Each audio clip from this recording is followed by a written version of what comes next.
जय गणेश मंगल करना विघ्न हरे गणराज।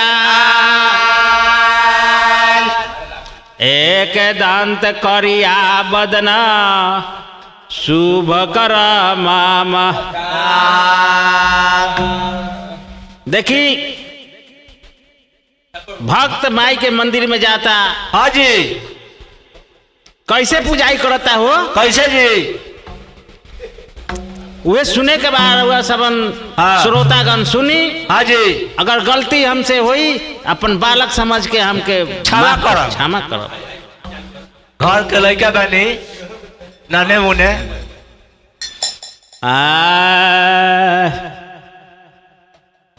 कंचना थारिया में पानवा सोपरिया रे भवानी माई के। कंचना थारिया में पानवा सोपरिया ए भवानी माई के। त झुम झुम करीला पूजनवा हे भवानी माई के। झुम झुम करीले पूजनवा हो भवानी माई के। झुम झुम करीले पूजनवा हो भवानी माई। सबका हाजी पीतल के थरिया वाले बाहुम के लुटोइया रे भवानी माई के। पीतल के थरिया गेहूं के लुझुइया ए भवानी माई के।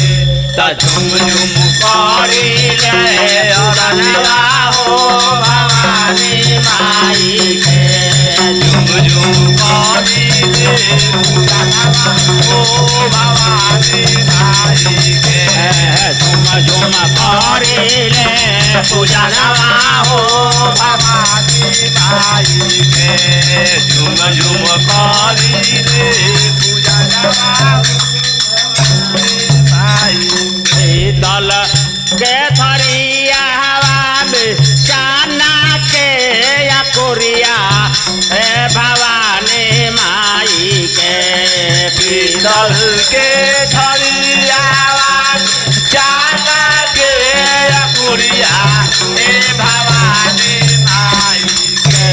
त झुम झुम करीले पूजनवा हो भवानी माई के।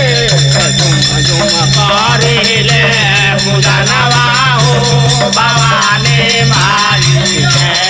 झुम झुम करीले पूजनवा हो भवानी माई के। अजय रूपे के गरुआ में गंगा जल पनिया रे भवानी माई के।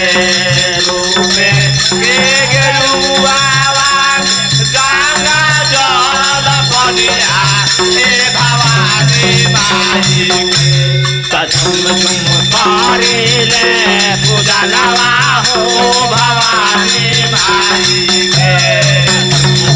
करीले पूजनवा हो भवानी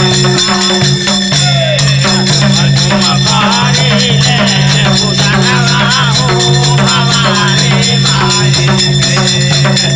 झुम करीले पूजनवा हो गुरु बम बारे माई के सिंहदार बजावा ओ भवानी माई के। पूर्व में बारे राम सिंहदार बजावा हे भवानी माई के। त झुम झुम करीले पूजनवा हो भवानी माई के। करीले पूजनवा हो भवानी माई के। झुम झुम करीले पूजनवा हो भवानी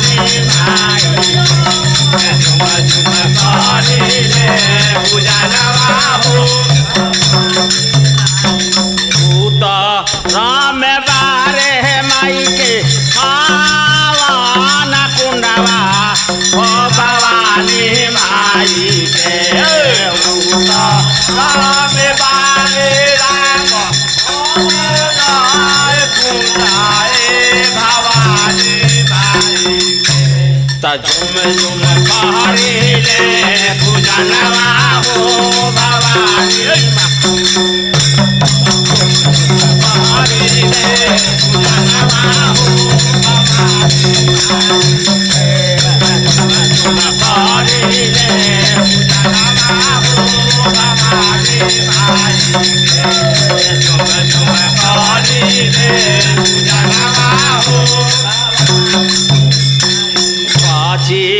माँ में बारे है माई के फूला फूलवरिया से भवानी माई के पासी माँ में बारे है राम फूला फूलवरिया से भवानी माई के झुम झुम कहरिले पूजनवा हो भवानी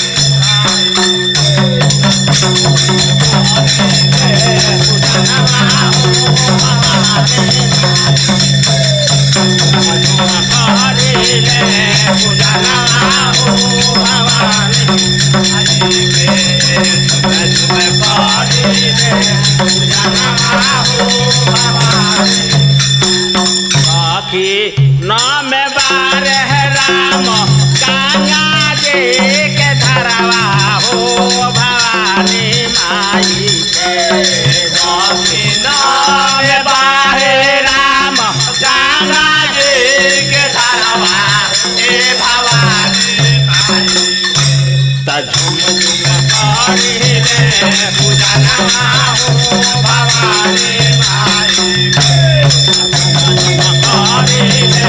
पूजनवा हो भवानी माई झुम कहरिले पूजनवा हो भवानी माई झुम झुम कहरिले पूजनवा हो